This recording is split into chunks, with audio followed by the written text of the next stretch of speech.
सो जय Hind and hello everyone, welcome to our YouTube channel.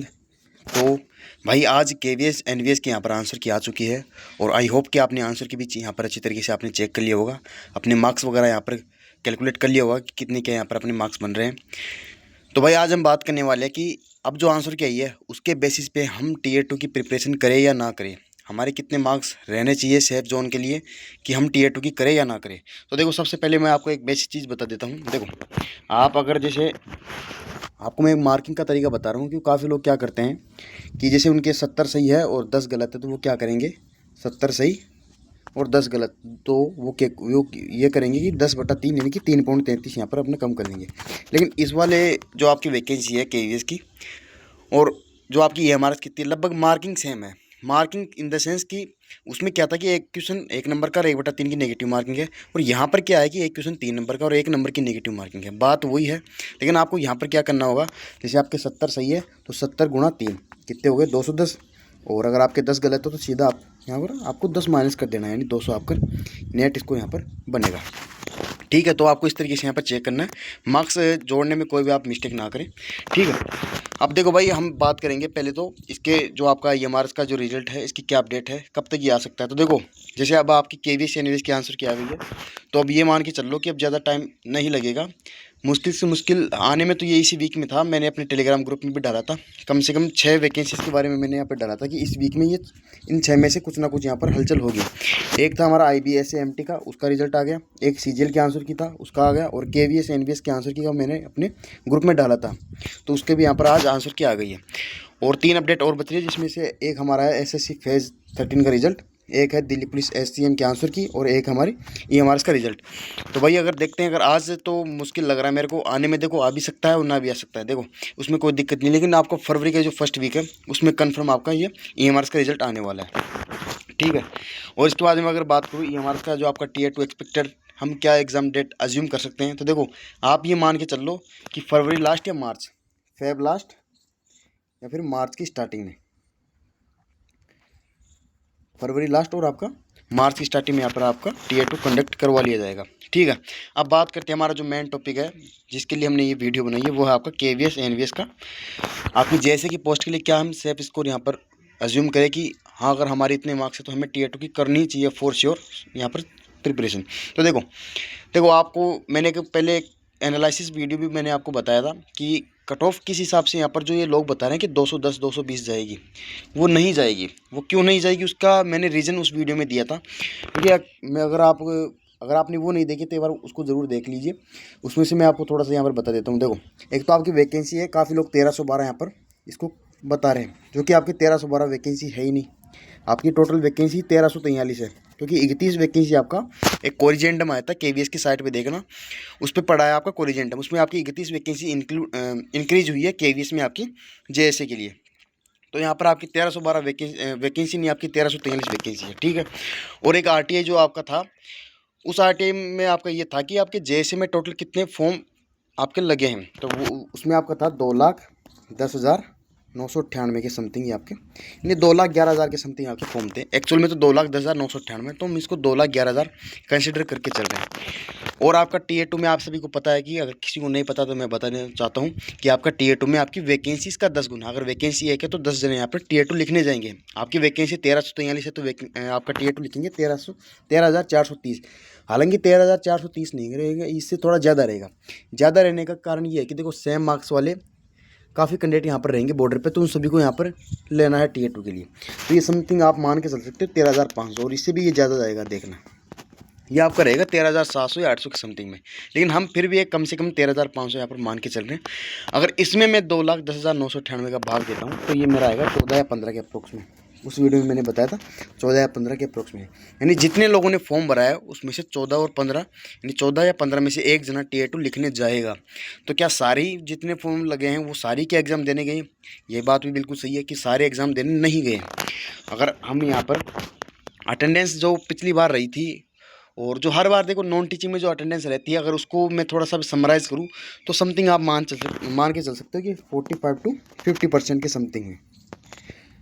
ठीक है, यानी कि आपका जितने लोगों ने आपका एग्ज़ाम दिया उसमें से 6 या 7 में से एक जना आपका Tier 2 के लिए शॉर्टलिस्ट यहाँ पर होएगा, यानी 6-7 में से एक जना आपका टीयर 2 लिखेगा। तो आप खुद सोच के देख लो कि अगर आप जो अदर चैनल पे देख रहे हो कि 210 220 आपकी कट ऑफ जाएगी, तो किस हिसाब से जा सकती है। अब आप यहाँ पर खुद सोच के देख सकते हो कि इतनी कट ऑफ जाएगी, और वो भी आपको 6 या 7 स्टूडेंट में से एक जने को यहाँ पर टीयर 2 के लिए पास करवाना है, उसको टीयर 2 लिखवाना है। तो उस कैंडिडेट के लिए भी क्या 210 220 ये ठीक बात रहेगी बोलना, मतलब अपने मन से कुछ भी बोलना बिना कुछ एनालिसिस किए, ये भाई देखो सबसे बड़ी और सबसे घटिया अगर मैं बात मानता हूँ तो ये रहती है। देखो उसमें क्या होता है कि आप मतलब कुछ भी अपने मन से बोल दो और जो दूसरे स्टूडेंट है उसको मैनिपुलेट कर दो। अब होता क्या है कि आप तो वीडियो बना के चल दिए, आपका तो व्यूज़ आ गया, लेकिन जो स्टूडेंट्स उस पर क्या बीतती है उसी को पता रहता है। ठीक है, तो देखो मैंने यहाँ पर सब कुछ बता दिया। अब मैं बात करता हूँ सेफ स्कोर क्या रहेगा, बिना कोई मैनिपुलेट किया, ना किसी को मैंने यहाँ पर डिमोटिवेट किया है। भाई जो फैक्ट है उस फैक्ट में मैं बात करूँगा। हो सकता है किसी को ज़्यादा भी लगे, हो सकता है किसी को कम भी लगे, वो सबका अपना अलग अलग ओपिनियन रहता है। देखो भाई देखो, अगर यूआर के लिए, अगर आपके लिए, मैं यूआर के लिए सबसे पहले बता देता हूँ। अगर यूआर में आप हो और आपके 190 195 भी है, तो बिल्कुल भाई आप रिजल्ट वाले दिन मेरे को मैसेज कर देना। जो मेरा ग्रुप है उसका भी मैं लिंक दूंगा आपको, टेलीग्राम ग्रुप का। उसमें हम टीयर 2 की भी करवाएंगे, उसकी भी मैं थोड़ा आगे डिस्कस करूंगा कि टीयर 2 किस हिसाब से करनी है। तो भाई उस ग्रुप का मैं आपको डिस्क्रिप्शन में और कमेंट बॉक्स में आपको लिंक प्रोवाइड करा दूंगा, तो वहाँ से आप ज्वाइन हो जाइए। उस ग्रुप का ओनर मैं ही हूँ। तो आप रिजल्ट वाले दिन भाई मेरे को सीधा टेक्स्ट कर सकते हो कि भाई इतने आपने कट ऑफ बताया, इसमें मेरे इतने मार्क्स से मेरा क्यों नहीं हुआ। अगर आपके 190 195 बिल्कुल आपका होगा, ठीक है भाई। ओबीसी के लिए अगर मैं बात करूँ तो देखो ओबीसी में आपका अगर 184 190 की समथिंग में है, तो बिल्कुल आपका होगा, यानी 185 प्लस आप मान के चल सकते हो। ठीक है, AWS भी सेम यही रहेगा आपका, 1-2 नंबर ऊपर नीचे हो सकता है। एससी की अगर मैं बात करूँ भाई देखो, एससी में अगर आपके 175 प्लस है तो बिल्कुल आप सेफ़ हो, और एसटी में अगर मैं बात करूँ तो 170 प्लस आप बिल्कुल सेफ़ हो। ठीक है भाई, अब बात आती है भाई, ये तो हो गई कट ऑफ की। अब हम आगे टीयर 2 की कैसी क्या प्रिपरेशन हम करें। ठीक है, तो देखो इसके लिए मैंने टेलीग्राम ग्रुप यहाँ पर बनाया है, उसमें हमारे लगभग 130 के समथिंग में यहाँ पर मेंबर्स हैं। इसका लिंक आपको डिस्क्रिप्शन में और कमेंट बॉक्स दोनों में मिल जाएगा, वहाँ से आप ज्वाइन हो सकते हो। ठीक है, देखो जैसे कि स्ट्रेटजी के लिए मैंने पहले भी एक बार कुछ ये चीज़ें सारी बताई थी आपको, अगर आपने देखा होगा तो आपको याद होगा तो। ठीक है, देखो जैसे में होगा ये कि आपका जो टीयर 2 का पैटर्न है उसमें होगा क्या, देखो 60 क्वेश्चन आपके MCQ और 10 क्वेश्चन आपके डिस्क्रिप्टिव। ये मैं किसका बता रहा हूँ, ये मैं बता रहा हूँ KVS NVS का। EMRS में क्या है कि EMRS में आपका 40 क्वेश्चन आएंगे आपके सीधे सीधे आपके MCQ वाइज, और जो आपके 15 क्वेश्चन रहेंगे ईच क्वेश्चन 4 मार्क्स, वो आपके रहेंगे डिस्क्रिप्टिव, यानी 60 नंबर का डिस्क्रिप्टिव और 40 नंबर का आपका MCQ। ठीक ठीक है, वो आपका EMRS में। लेकिन हम बात करें यहाँ पर KVS की, तो देखो KVS में आपके 60 क्वेश्चन सीधे सीधे MCQ के रहने वाले और 10 क्वेश्चन आपका डिस्क्रिप्टिव के रहेंगे, और एक क्वेश्चन आपका 4 नंबर का डिस्क्रिप्टिव में, यानी 40 नंबर का आपका डिस्क्रिप्टिव और 60 नंबर का यहाँ पर MCQ यहाँ पर आपका रहेगा।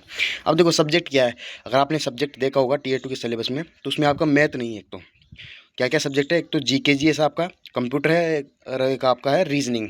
तो भाई सिलेबस आपका वही रहेगा, और वही है रहेगा क्या, वही है जो आपने टीयर 1 के लिए प्रिपेयर अपने आपको किया था, वही उसी हिसाब से आपको प्रिपरेशन करनी है। बस अगर आपको थोड़ा सा एक्स्ट्रा अगर फोकस रखना है तो भाई वो कंप्यूटर पे रखो, क्योंकि जो आपका जो ये 10 क्वेश्चन है ना आपका डिस्क्रिप्टिव वाले, उसमें हो सकता है कि मैक्स टू मैक्स आपको कंप्यूटर के क्वेश्चन देखने को मिल जाए। रीजनिंग का क्वेश्चन अगर डिस्क्रिप्टिव में आएगा तो ऐसा तो हो ही नहीं सकता कि रीजनिंग का आ जाएगा, क्योंकि रीजनिंग एक क्रिटिकल ये मतलब लॉजिकल चीज़ होती है। तो भाई इसको हम शब्दों में बयान नहीं कर सकते। ठीक है, इसका अपना एक अलग लॉजिक रहता है।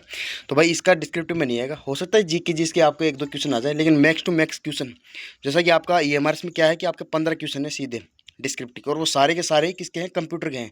तो भाई आपका डोमेन सब्जेक्ट ही कंप्यूटर है, जैसे का काम क्या रहेगा वो कंप्यूटर से रिलेटेड। भाई उनको ऐसा बंदा चाहिए जिसको बिल्कुल कंप्यूटर में प्रोफिशिएंट हो।